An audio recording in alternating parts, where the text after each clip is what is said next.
How to replace a step light. Here is a 7-light group as a demonstration. Remove the faulty step light. Here is light number 3 as a demonstration. Take the remote control. Press the fixed writing button to enter the fixed coding mode.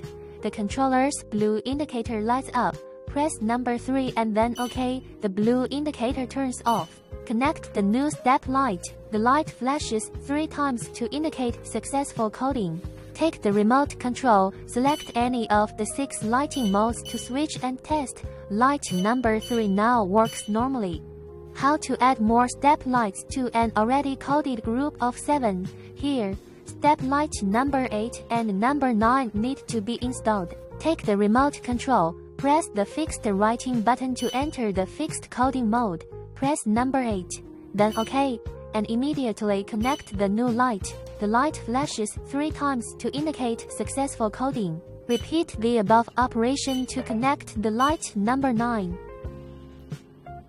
By switching the lighting modes, only 7 step lights are seen to light up, but the codes for step light number 8 and number 9 have already been written. Therefore, the corresponding number of step lights needs to be set properly on the remote control. Press the Steps Now button on the remote control, then press number 9, and finally press the OK button. At this point, all 9 step lights will illuminate.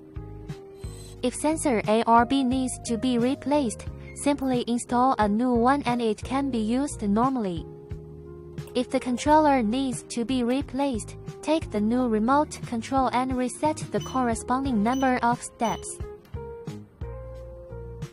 Via the remote control's fixed writing function, multiple lights can be set to the same number for simultaneous illumination. For example, in a Y-shaped staircase, fixed writing can be used to assign the same numbers 5, 6, 7 to relevant step lights for an optimized lighting effect. Multiple sensor A or sensor B can be added to one group to enable multi-position triggering, activating the first and last step lights simultaneously. This better meets on-site installation requirements.